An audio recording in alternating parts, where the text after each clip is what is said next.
Bismillahirrahmanirrahim. Assalamualaikum warahmatullahi wabarakatuh.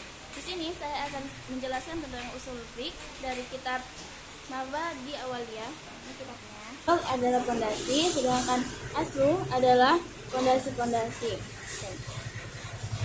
Ma yubniya alaihi ghairuhu, sesuatu yang dibangun di atasnya. Fikih menurut bahasa adalah pemahaman. Sedangkan menurut istilah, fikih adalah ilmu tentang hukum-hukum syariah dari hasil ijtihad. Misalnya, usul fikih adalah pabriknya, sedangkan fikih itu adalah hasil atau produknya. Pabrik ini mempunyai bahan baku yakni Al-Quran dan Sunnah dan lain sebagainya.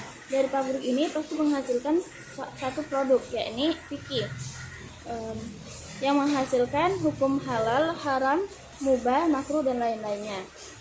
Lanjut ke halaman berikutnya. Ya, ini istilah-istilah. Pertama, ilmu itu adalah tahu. Jalu itu adalah tidak tahu. Kemungkinan besar benar. Waham itu kemungkinan besar salah. Syak itu antara benar dan salah itu seimbang. Misalnya, nih contohnya, satu hari saya berangkat dari asrama menuju kelas. Terus saya melihat ada sepeda motor Ustadz Budi.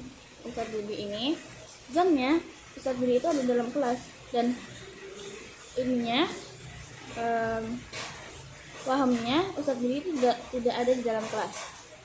Kemudian saya berjalan nih, sudah di tengah perjalanan, titik jalan gitu, masuk ke dalam kelas. Saya melihat berjumpa Ustadz Budi. Itu namanya ilmu. Kan saya sudah tahu, sudah melihat depan mata ada Ustadz Budi.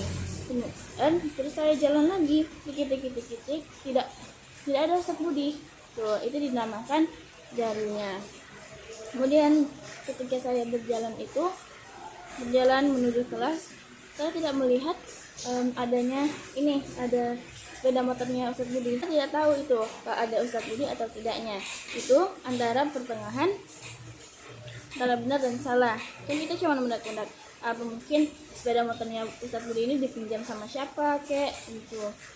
Kemudian kita masuk ke ahkam. Ahkam ini hukum. Al-ahkamu tis'atun. Hukum itu ada 9. Yang pertama wajib. Yang pertama itu wajib. Jika dikerjakan berpahala, jika tidak dikerjakan itu berdosa.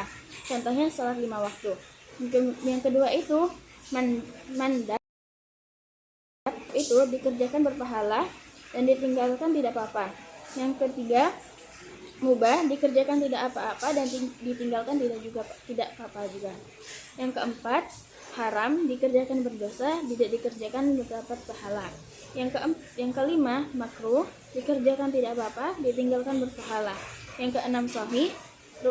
Sahih ini rukun dan syaratnya harus dipenuhi, yakni bentuk lain daripada sah. Syarat itu sesuatu yang harus dipenuhi di luar kegiatan tersebut. Sedangkan rukun sesuatu yang harus dipenuhi di dalam kegiatan tersebut. Yang ketujuh itu batil. Batil itu salah satu atau dari keduanya syarat atau rukunnya tidak terpenuhi. Contohnya kita sholat terus kita nggak wudu, nggak sah dong. Terus itu ruksa, ini keringanan melaksanakan sesuatu dan sesuatu tersebut dapat diringankan. Contohnya misalnya kita lagi di perjalanan tuh musafir, terus kita mau sholat kita dapat jamak, itu sama dengan keringanan.